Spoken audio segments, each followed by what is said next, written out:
Welcome in, guys, and I am back to talk about the NFC East. Now let's talk about the NFC East. Um, so the NFC East. Let's start with those damn Cowboys. Yeah. Let's talk about the Dallas Cowboys. Now you look at last season, and the Cowboys, they finished the regular season 7-10. They was third in the NFC East, and then ultimately fired Mike McCarthy. Um, and then in replace of as the new head coach for this season is Brian uh, Schottenheimer. He was the offensive coordinator to Mike McCarthy last year. So again, very underwhelming head coaching hire here, I think, from the Cowboys. But again, Jerry Jones, like, we got a Super Bowl winning team. Um, Again, and then you look at the big. I'll talk about the departures in a minute, but the big departure I think is the guard Zach Martin. Zach Martin, who was a guard for many years in the Cowboys, retired at the end of the 2024 season. So again, you look at the needs that they had to address. They needed some weapons on both sides of the ball. They needed weapons on, especially they needed a weapon. They needed a wide receiver, a running back, an edge, and a cornerback. They were the key four areas that I think they needed to address coming out of the 2024 season. And also, they needed a tight end. Especially they needed a guard after Zach Martin retired, and then a safety and an inside linebacker. So the additions that they added in, the additions that they signed in free agency, you're looking at Miles Sanders from the Panthers, Javonte Williams from Denver, Paris Campbell, wide receiver from the Eagles, Shador Charles, guard from Tennessee, then Robert Jones from Miami, Dante Fowler, cornerback, defensive end from the Commanders, and then Peyton Turner, defensive end. So yeah, what I like here is that in the free agency that they focus more on what they need: running backs, wide receivers, guards, tackles. They focus on, again, both sides of the ball, the offensive side of the ball and the defensive side of the ball. And then you look at like a couple of re-signings here, like C.J. Goodwin, Cavante Turbin, wide receiver. They've signed him back and stuff like that. So not really much of like, good. They've made a couple of trades. They've traded a 5th round pick to the Patriots for Joe Milton, and then George Pickens is coming in, which I think is a fantastic addition. George Pickens coming in at 24 from the Steelers to get a 2026 third round pick and a 2027 they get a 2026 pick in the third round and a 2027 pick in the 5th round. So George Pickens, I think, is a fantastic addition, especially at 24. A great weapon for Dak Prescott. And then you got Kenneth Murray, 20, he's again from Tennessee. They got a 5th round pick this year. And Kamir Elm from the Bills. Departures, again, Trey Lance departed, Cooper Rush departed, Rico Dowley departed, Brandon Cooks departed. So again, there's kind of some big departures there as well. And also the kind of elephant in the room here is Michael Parsons. Now, I'll have this on the thumbnail of the video, but in the last preseason game the Cowboys had, he was sleeping on the field. Now this is over contract disputes and stuff like that. I'm probably going to go into this more in depth probably in the next couple of days, but we'll have to see what goes on with Michael Parsons. Has he been traded? As I'm recording this, I've not heard anything else about him getting traded. Going into the draft, again, what I liked here is that they focused on both sides of the ball, your offense and defense. Tyler Booker, though, drafting him as an offensive guard from Alabama was a fantastic addition. I was saying that I've been singing his praises for a while, especially when I was talking about him in my scout reports and my mock drafts. Fantastic addition from Alabama. Then you got Devin Ezekiel, defensive end from Boston College. Then Siobhan Revel, cornerback from East Carolina. Then trade away a couple of picks from like the Panthers and the Bills and the Patriots and the Cardinals. Jaden Blue, running back from Texas. Shamar James, linebacker from Florida. Alani Cornelius, offensive tackle from Oregon. Jay Alayo, what's his last name? Defensive tackle from UCLA. And then a couple of last picks here, like Phil Maft, running back from Clemson. And then you're looking at again, the offensive coordinator. The offensive coordinator you have is Clayton Adams, and then Matt Eberflus is back in the job, baby. Looking at the schedule here, and then the first game they're on prime time. First game they're on the road to the Eagles. Then they have the Giants and Bears football in week 2 and 3. Going to week 4 and 5, they have the Packers and the Jets on the road. They have the Panthers on the road. They have the Commanders at home. The Broncos are on the road. Then they have a home game against the Cardinals. They have a bye week on week 10, weeks 11, 12, and 13. They have a road game against the Raiders. They're at home to the Eagles. They're at home to the Chiefs. So again, you're looking at really 2 tough games there as well. Then they're on the road to the Lions. Then they got the Vikings on week 15 and 16. They have the Chargers. They have 2 road games against the Commanders and the Giants to finish off the regular season. For me, I'm gonna say the Cowboys. I don't know, like a 7-2, maybe like a 7-2 team, something like that. I just don't see a lot from the Cowboys this year. Just kind of my opinion. Then we go over to the Washington Commanders, who had a fantastic year last year. A lot of people didn't even have the Commanders having the year they had, but they finished second in the NFC East. They won the wild card against the Buccaneers 23-20. Then they won the divisional round against the Lions. We don't need to talk about that. Got to the NFC Championship game against the Eagles, losing 25-55. It was a blowout, but it was great to see that Jaden Daniels in his first rookie year in his rookie year, he had some fantastic numbers last year, Jaden Daniels. He had 3,568 passing yards, 25 touchdowns. He had a fantastic year overall. And Dan Quinn, who again, I know he had a coaching job a number of years ago, but him coming back for a second go, being head coach, I think he did great. Now, building on this, they needed some additions going in, and they needed to work on especially the defense side of the ball. They needed an edge rusher, a running back, wide receiver, and a cornerback. They were the 4 things that they desperately needed going out of the draft or coming out of free agency. So in the draft, Josh Connolly Jr., offensive tackle from Oregon, which again, what I do like about this approach from the draft is that focusing on protecting your young quarterback in year 2. Trey Amos, who again I scouted, and I'm seeing on tape that whoever gets Trey Amos, you're getting an absolute steal. People are sleeping on him from Ole Miss, but I think he's going to be a fantastic addition, especially under a Dan Quinn system. I think that's fantastic. And then trades 3 to 4, they did trade a couple of 3rd round picks to the Texans and the Saints as well. Jalen Lane, wide receiver from Virginia Tech. Again, I think it's going to be another good weapon for. I think it's going to be a great addition for Jay. Then also they added the addition of Deebo Samuel, which again people say, oh my God, he's had a couple of injuries in San Francisco, but look, I think he's still an elite offensive weapon, and getting Deebo Samuel coming in to help Jaden Daniels, and I think him and Jaden Daniels are going to. I think Deebo Samuel and Jaden Daniels are going to work fantastically well together. I'm really interested to see their chemistry. Then a couple of other picks here.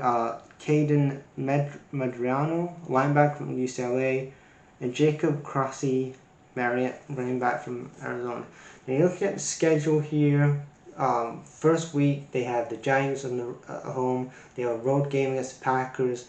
Then weeks 3 to 4 and 5 they have the Raiders. On week 4 they have the Falcons at home.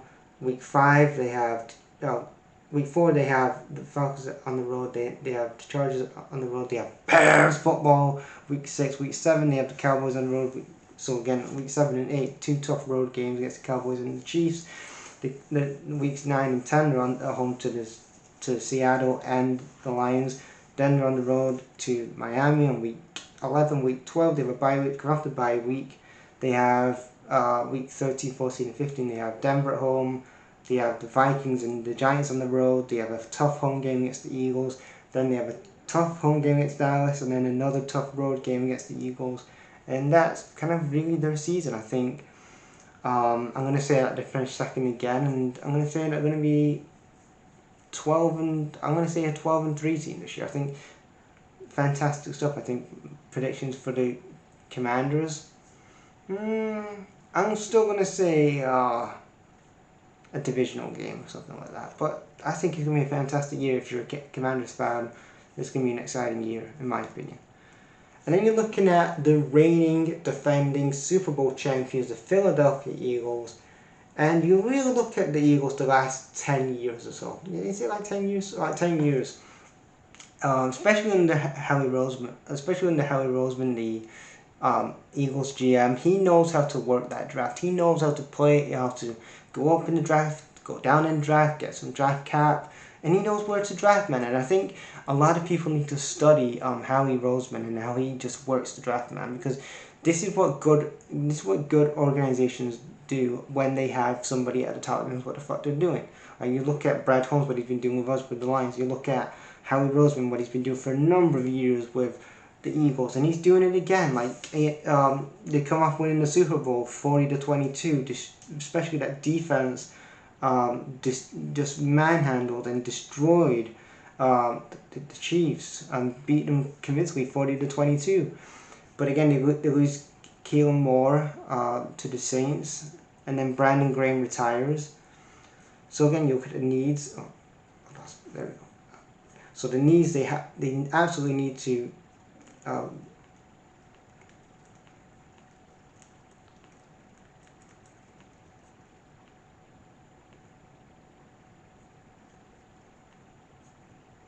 So you're looking at needs, they definitely need an edge. They need a defensive line. They need a safety and inside linebacker. A couple of additions that they added in, like you're looking at A.J.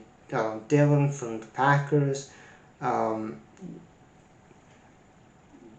got Keelan Robinson from the Jags. So again, you've got some good additions here. You've got some good additions that they signed into free agency. And then you look at the kind of departures, like I said. Graham has departed, but you're looking at Josh Sweat's departed to the Cardinals, but again, not really big losses, to be honest. That's going to be a bad season for the Eagles. They did draft Gerard Campbell, linebacker from Alabama, which I think is a great addition. I think he's a fantastic addition on that defense side of the ball. Andrew Madalupa, safety from Texas, and then they traded away a couple of picks to the Commanders, the Falcons, and Denver. Then they come back in the fourth round and get Tyler Robinson, defensive tackle from Nebraska.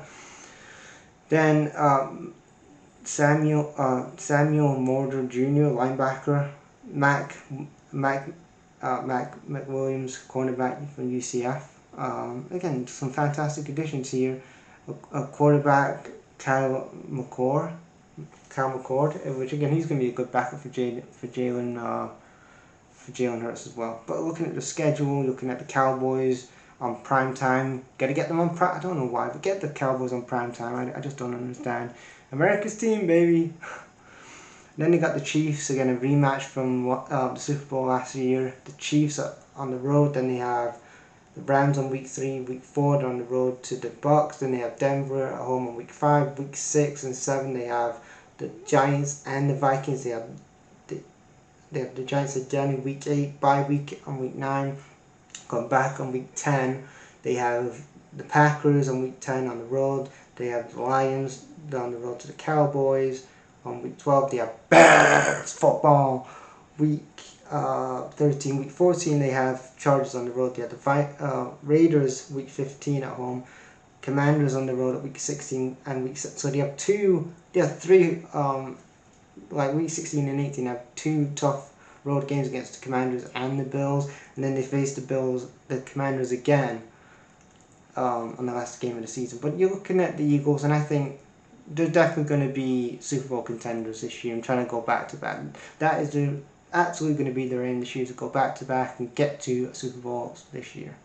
So I'm going to say another Super Bowl appearance for the Eagles. Maybe it's Eagles and Chiefs right back, or Eagles Lions. Let's hope. But yeah, going to my final team here, the NFC East. Which is the final team in the NFC East, and that's the New York Giants, who were 3-14 last year. They were but last in the NFC East. And you're looking at the GM Joe Sheldon and Brian Daboll, and their seats are red hot right now. But again, what they do in the free agency, again, I really don't understand. Like they needed a quarterback, I understand that, but you're drafting Russell Wilson, who is way past his best. You're adding James Winston, and then you're drafting Jackson Dart. I just don't understand that approach. Like, why would you draft a young quarterback if your head coach and your GM is on the hot seat? Because whoever gets that job next in New York, they're going to have Jackson Dart as a starting quarterback, and the GM and the head coach might not like what they see with Jackson Dart as the quarterback. So again, it's a huge dilemma that you've given not only Jackson Dart, because again his potential is going to be you fucked up his potential, just so that you can trade an aging Russell Wilson and a decent backup in James Winston.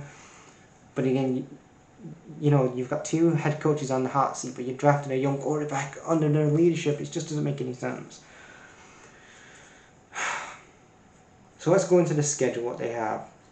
Let's go into the draft. I mean, Abdul Carter, defensive end, I think is a good, fantastic addition. Jackson Dart, I think really the quarterback class wasn't the best this year, but I think he could be good. I think he can be a good quarterback, but he's, again, under a head coach that's under pressure and a GM who's under tremendous pressure.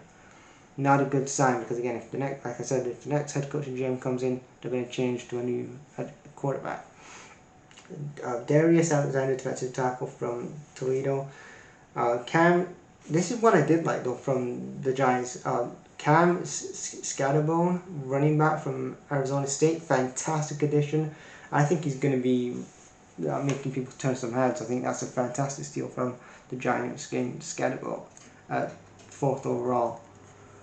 And then you're looking at Marcus Malbo, guards, again, you're protecting Russell Wilson or whoever's going to be the quarterback. And then the departures, not really much to talk about here for departures. Drew Lockett departed and shit like that. Nothing really too major. Then the schedule, they're on the road to the Commanders, so they got a tough game against the Commanders, and they got Commanders and Cowboys, 3 tough games. They got Commanders. They got 2 road games against Commanders and Cowboys. Then they have the Chiefs. Then they have the Saints, Chargers, Eagles at home, Denver on the road, Eagles on the road, 49ers at home, Bears football on the road. They have Packers at home, Lions on the road, which is a tough game on week 12. Week 13 they have the Patriots on the road. And then they have week 14, week 15 they're at home to the Commanders. 16 they have the Vikings. So again, you're really looking at I don't see any really improvement from last year. I mean, Abdul Carter, I think he's going to be a good addition to this team. I think Scatterbone's going to be fantastic, but I don't know. They're probably going to be like a 5-10 team this year, and they may win more games. 5-10 teams, but I don't know. I think Brian Daboll and Joe Sheldon, I think your time is over in New York, New Jersey. So yeah, leave your guys' thoughts in the NFC East in the comments.